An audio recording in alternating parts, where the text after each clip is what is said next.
All this week we're talking about the steps to getting started with your food truck business on 10-Minute Food Truck Training.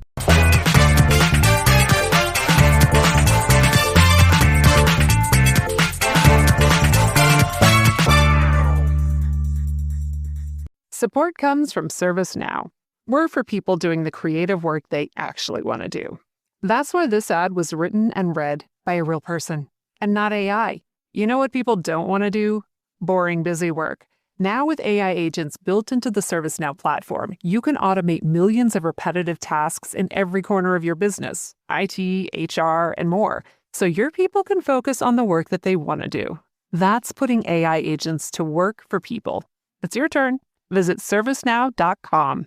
Hi, my name is Bill Moore, founder of FoodTruckTraining.group, and welcome to the 10-Minute Food Truck Training Podcast. This is Getting Started Week, and we are discussing all the questions you need answered by your local officials to get your business started legally. Yesterday we talked about research, and today we're going to talk about the details on that research, and you'll probably, if you did some research, have a whole bunch of questions. Most of us, when we read the regulations that are written by lawyers, and to be honest, normal people just don't read BS, and that's all those regulations are. They have the whereas and this and that, and they're confusing, and they're intentionally confusing. But if you've got questions after reading through some of that information, that means you want to learn. And that also means you have the potential to be great because you want to learn. So you're going to take some time to make some phone calls and set up appointments. Talked to you yesterday about what to do if they're not actually answering your questions on a timely basis. But if you are able to get through to somebody and you are able to set up an appointment, there's a lot of different things you may need to ask and some questions you may not have even thought of. So at the city or county level, here's some things to think about. You want to ask, are there any restrictions for mobile food vendors that are on the books right now? And by a restriction, it could be that you can't set up in certain areas. You can't set up within so many feet of a restaurant. You can't even go to a public park, for instance. There also could be limits on time. They might say you can't open after 9 p.m. at night. There's a couple of cities on the East Coast that do that. Or they might say you can't be open after midnight. So you want to make sure there's not restrictions, because if your dream is to do something that requires those time spaces and those times aren't allowed for you to vend, you'll have to come up with another way to achieve your dream. So you want to know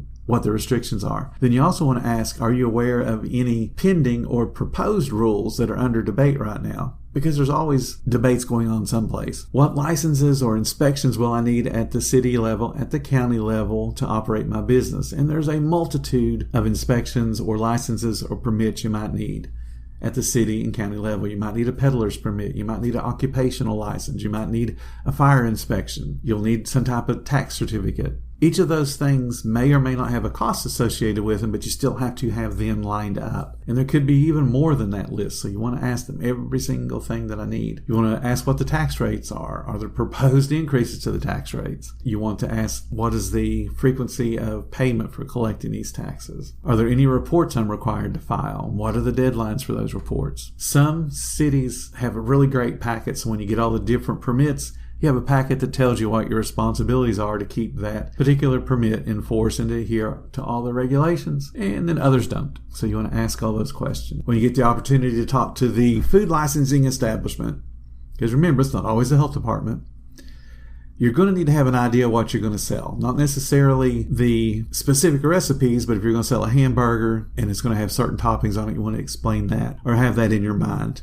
They're not going to care how much you're going to charge for it, so you don't have to worry about costing it out or anything. But there are going to be limitations to certain foods, depending upon what kind of license you get. And the person answering your questions is going to assume whatever you don't ask, you already know. So they're not going to offer any additional information. So that's why you want to have that menu in your mind. This is what I'm going to offer, and then make sure there are no restrictions. You want to ask questions like, how many sinks do I need? If it's more than a hand wash sink, do they have to be separated? So if you have 4 sinks in a row, do you have to have a divider in between them? Or do they need to be physically separated where the hand wash sink is not the 4th sink out of 4? You have to move it off somewhere else. Ask about the fresh and wastewater tanks. How big do they need to be? And what's the relationship? Most states require the waste to be 15% bigger. However, there are states that require it to be double. There's not many, but there are a few. So don't just assume because you read it on a Facebook group somewhere that 15% applies,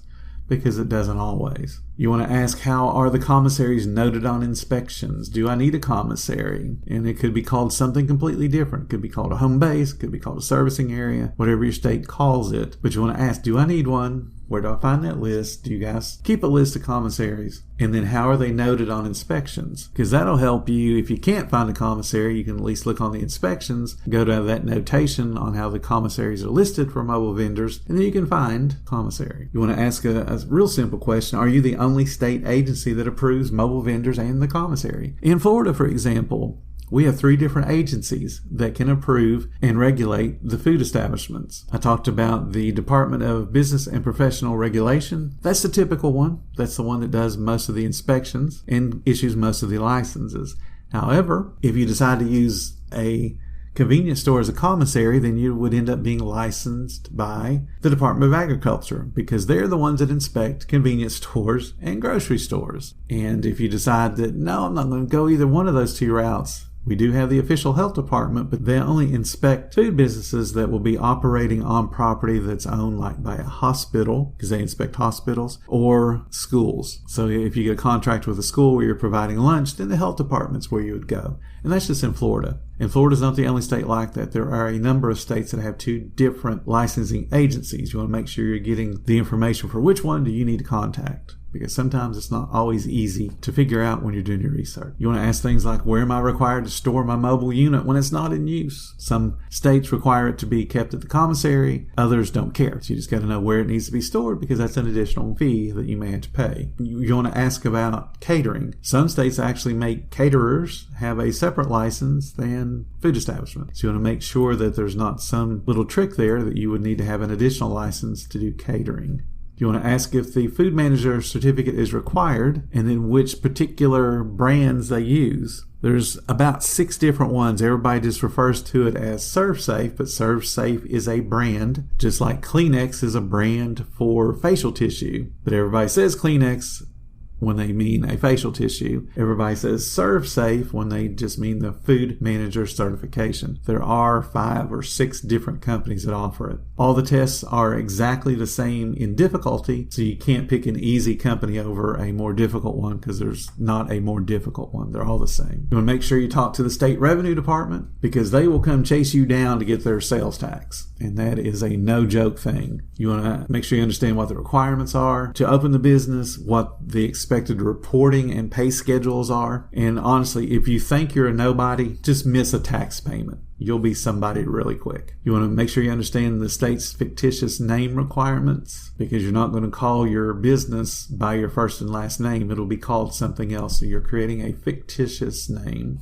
And then that's one more paper trail that links that fictitious name to you. And you might get lucky and just ask if there are any state or federal funding programs or grants that are available to my area or my business, because you just never know. Some things that could be available to you would be if your area is particularly economically depressed and they're trying to encourage new businesses, there might be grants or other funding programs available for that, but you'll never know about them unless you ask. So I'm going to give you a real short to-do list. You want to write down all the important phone numbers and all the names of the officials that you spoke with. So anybody you're able to actually contact, have that down. Schedule meetings if you need clarification on anything. You want to talk to, again, the horse's mouth, because finding out on a Facebook group or finding information from a Facebook group or any other public source may or may not give you the best answer.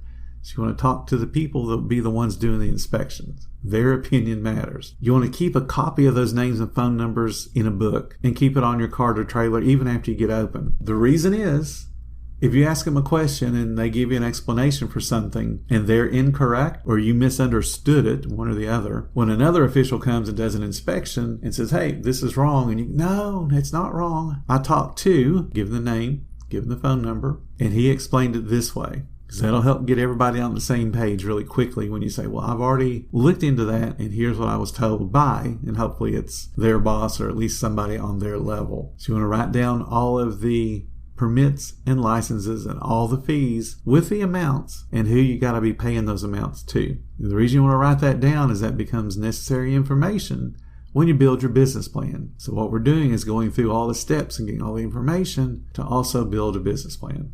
All right, tomorrow we're going to get into one test that you absolutely have to take to operate your food business. If you're enjoying our chats, please support the podcast by clicking that support button. Or if your budget only has room for a single donation, not a problem. I got a link in the description for that as well. Either way, it means more to me than I can possibly express. Being around like-minded, positive people keeps you in the right frame of mind to grow as a person and as a business. Our Facebook group is the group to help you succeed, so please join us. The group is called Food Truck Training, and again, it's on Facebook. There's a link in the description. Thank you guys so much for listening, and as always, stay profitable, my friends.